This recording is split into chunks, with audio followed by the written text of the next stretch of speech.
De Porto Velho, Rondônia, Amazônia brasileira, vamos embarcar numa história que completou 110 anos.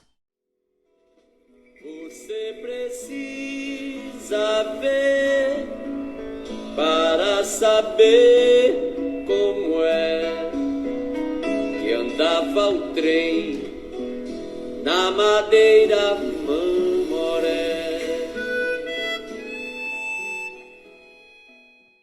Imagine uma obra na Amazônia que envolveu mais de 20 mil trabalhadores, muitos de mais de 40 nacionalidades, que deixou oficialmente mais de 1.500 mortos e que deu lucro só nos 2 primeiros anos de atividade. Vamos contar um pouco da história da lendária Estrada de Ferro Madeira Mamoré, também conhecida como a Ferrovia do Diabo.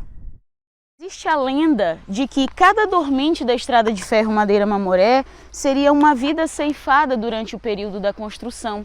E aí ela acabou ganhando esse apelido que nós conhecemos, que é a Ferrovia do Diabo. Tivemos um grande número de mortes, porque a região era muito inóspita, nós estamos no meio da floresta amazônica, uma floresta densa, tropical, úmida, que acabou gerando um grande número de epidemias. Nós tínhamos também o problema do convívio com as populações indígenas que habitavam a região e fizeram sua resistência ao processo de ocupação branca moderna. Então o número de mortes foi muito alto, mas não corresponde ao número de dormentes, que é muito superior. Este é o Cemitério da Candelária, que faz parte do conjunto histórico, arquitetônico e paisagístico da Estrada de Ferro Madeira Mamoré. Por seu excepcional valor cultural, foi tombado o patrimônio brasileiro. Ele foi construído ao lado do hospital que ficava aqui e do qual não restam nem ruínas, mas as sepulturas com lápides centenárias seguem atraindo pesquisadores e turistas. Tinha um hospital itinerante, porque ele ficava em vagões, que era chamado de Hospital da Candelária, que ficava exatamente aqui por essa localidade. Aqui nós temos quase 2.000 corpos de funcionários e pessoas ligadas a funcionários da Estrada de Ferro Madeira Mamoré durante o período da construção, que foi o período em que ele esteve ativo. Na lista de óbitos por nacionalidade, constam 631 brasileiros e, entre os estrangeiros, 7 chineses. A construção da ferrovia é considerada uma epopeia pelos desafios enfrentados na selva amazônica. Quem testemunhou e registrou a batalha entre o homem e a natureza foi Dana Merrill, fotógrafo norte-americano da expedição da construção. Um valioso documentário fotográfico relatando as vicissitudes da construção da Madeira Mamoré. Se não fosse ele, nós não saberíamos hoje como surgiu Porto Velho. Bom, o objetivo da construção da Estrada de Ferro Madeira Mamoré era resolver o problema do escoamento da borracha que era produzida na Bolívia e precisava chegar até as casas industrializadas na Europa. Mas a Bolívia tinha perdido a sua passagem para o mar, ainda dentro do século XIX, e uma das alternativas era a construção de uma estrada de ferro ou de uma hidrovia que atravessasse o trecho encachoeirado do Rio Madeira para que essa borracha chegasse ao Brasil e daqui ela fosse mandada até a Europa. Aí nós tivemos as tentativas de construção que foram feitas ainda pelo governo boliviano, que não deram certo, e depois, em 1904, para resolver a questão do Acre e a compra do atual estado do Acre para o Brasil, nós tivemos a assinatura do Tratado de Petrópolis, onde a responsabilidade pela construção da estrada de ferro passou a ser do governo brasileiro. Com o contrabando de mudas de seringueiras para mercados internacionais, o negócio da borracha entrou em declínio a partir da inauguração da Estrada de Ferro Madeira Mamoré. A fabulosa ferrovia, que começou em 1907, foi inaugurada em 30 de abril de 1912 e desativada em 1972. Essa máquina aqui, no dia que fechou, ela apitou por 3 vezes. Essa aqui, máquina 4. Foi um sentimento muito grande para nós. Meus pais vieram da Inglaterra, de Granada.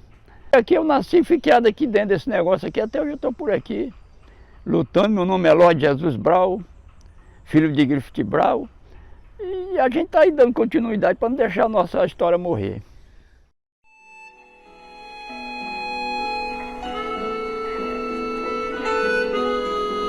Caminhos de ferro oeste do Brasil, de Porto Velho até Guajará-Mirim. Em meio século, só por 2 vezes o trem voltou a fazer pequenos percursos turísticos dentro da capital. A estação de Guajará-Mirim está em abandono, com o telhado caindo, como a maior parte das edificações da ferrovia. Peças e trilhos que integram o patrimônio histórico são constantemente roubadas. Só na capital, o desembarque na nova fase do complexo da Estrada de Ferro Madeira-Mamoré se aproxima. O diretor do Departamento de Patrimônio Cultural do município, Altair Santos, nos mostrou o que reserva a viagem para o futuro. É importante que nós tenhamos aqui uma obra, digamos assim, considerável, de grande porte, uma obra vistosa, para que devolva a Madeira-Mamoré para a história, para a memória e para a visitação e para o conhecimento. Agora, não mais a Madeira-Mamoré do látex, mas a Madeira-Mamoré do turismo, da história, da cultura, da valorização do patrimônio, sobretudo, para que a nossa história seja evidenciada a partir daqui desse marco histórico. Foi recuperado todo o complexo, todo o pátio, né, interno da Madeira-Mamoré, aqui na região do Cainágua, no centro histórico de Porto Velho. E aqui 3 galpões, aqui galpão oficina. Está vindo um museu novo para cá, um museu moderno, dentro da nova concepção, dentro da nova estrutura que se recomenda para um museu moderno, um museu interativo a ser construído, a ser assim montado, para que a gente conheça de forma profunda, né, os passos e os momentos da história da Estrada de Ferro Madeira-Mamoré.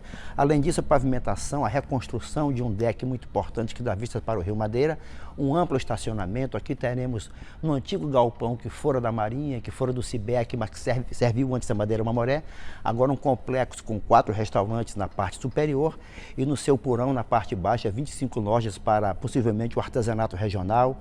E outras ações aqui, como por exemplo a revitalização do Teatro de Arena, que vai servir para grandes eventos, shows populares, shows públicos, e também, como assim, a gente pode assim, muito bem mencionar essa questão da revitalização, a importância de trazer para cá a população, as pessoas, para que elas conheçam de perto a história, para que elas vejam mais a história, para que elas compreendam de vez, e Porto Velho entre na rota turística da Amazônia com um bom espaço de lazer, um grande espaço de turismo, de história que estava faltando em Porto Velho. A revitalização é feita com recursos de compensação social da usina Santo Antônio Energia e uma pequena contrapartida da prefeitura.